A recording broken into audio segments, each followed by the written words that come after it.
So here are these two stories juxtaposed. The one where they throw him out of the town and the one where they're not going to let him leave. Now imagine, here's Jesus being pressed in upon by the crowd, and what he needs to do is be able to get away. He's being smothered, he can't breathe. And he goes to Lake Gennesaret, and that's another name for the Sea of Galilee. There are several names for the Sea of Galilee. But he goes to Lake Gennesaret. He's there at the shore, and the crowd, imagine what it's like. The crowd is pressing in on him there at the shore.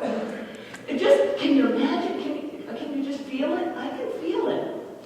So he sees that there's a boat there at the shore, and I'm thinking maybe he went there on purpose because he knew Simon was going to be there fishing. Simon, his new friend, the guy whose house he stayed at last night, the guy whose mother-in-law he healed, Simon, who he already knew, who was already an acquaintance of his. And so he goes to the shore, and it happens that there are two boats there by the shore, two fishing boats, and the fellows have just finished fishing, and they're washing their nets. Why do they wash their nets? How many of you have ever been fishing in a real fishing boat? I used to go out with lobstermen in Maine, and you become one with the smell of the dead herring. It's unbelievable. So, washing their nets because it's stinky. They're washing their nets, and Jesus says, Simon, would you please let me get into your boat and put out a little way offshore so that I can teach. Now, these guys have been up probably since 2 or 3 o'clock in the morning fishing, and Jesus is now asking Simon to climb back into his boat, and the two of them are there, and Simon is right there by Jesus' side, probably pretty sleepy, maybe dozing, while Jesus is teaching the crowd that is now some distance away. And his voice obviously carries across the water. And they don't come after him in the water. He keeps that space, that distance between him and them. And he is free to teach. And Luke tells us, interestingly enough, that when Jesus is finished speaking, he doesn't say, Simon, okay, let's go ashore. My guess is because the crowd is camped out on the shore. My guess is because they're not going to disperse when he's done speaking. They want to hang on to him. Kind of like God's 10 commandments in the Ark of the Covenant. They want to put Jesus in a box.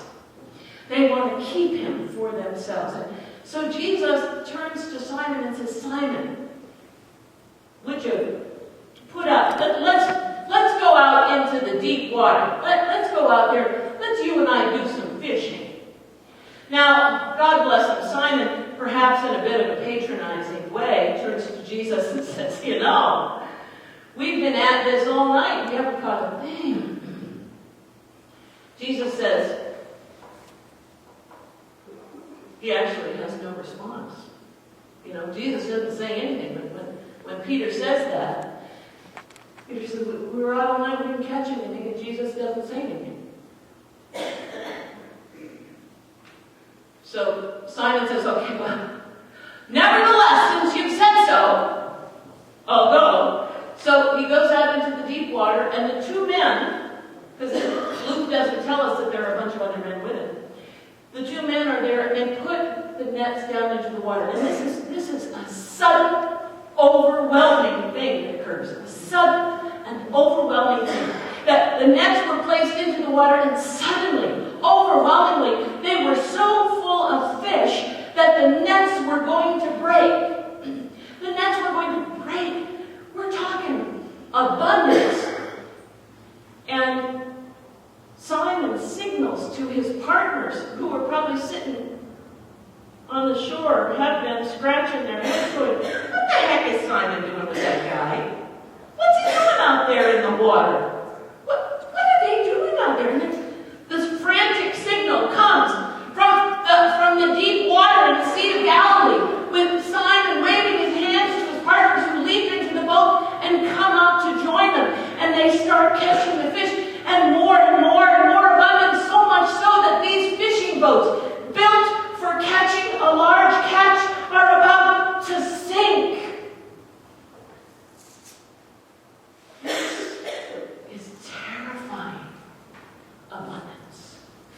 This is a terrifying bounty.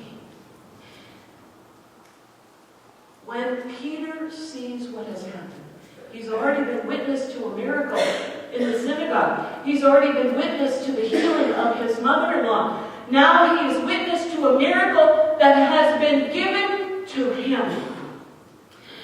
And he is terror-stricken. The word terrific, which is the title of the sermon, comes from the word terror. It is frighteningly large. Frightening bounty. Because this abundance, this fishing, big spin that he's just hit, this fishing lottery that he has just hit is going to require some kind of a response from him. He could be wealthy with this catch. This is the catch of his career. The catch of Simon's career. And his response to the one who made him has swimming in it all of the stories of all of those people who have gone before him. It has swimming in it the story of Moses, who was called by God to proclaim release to the captives in Israel, to set the people free.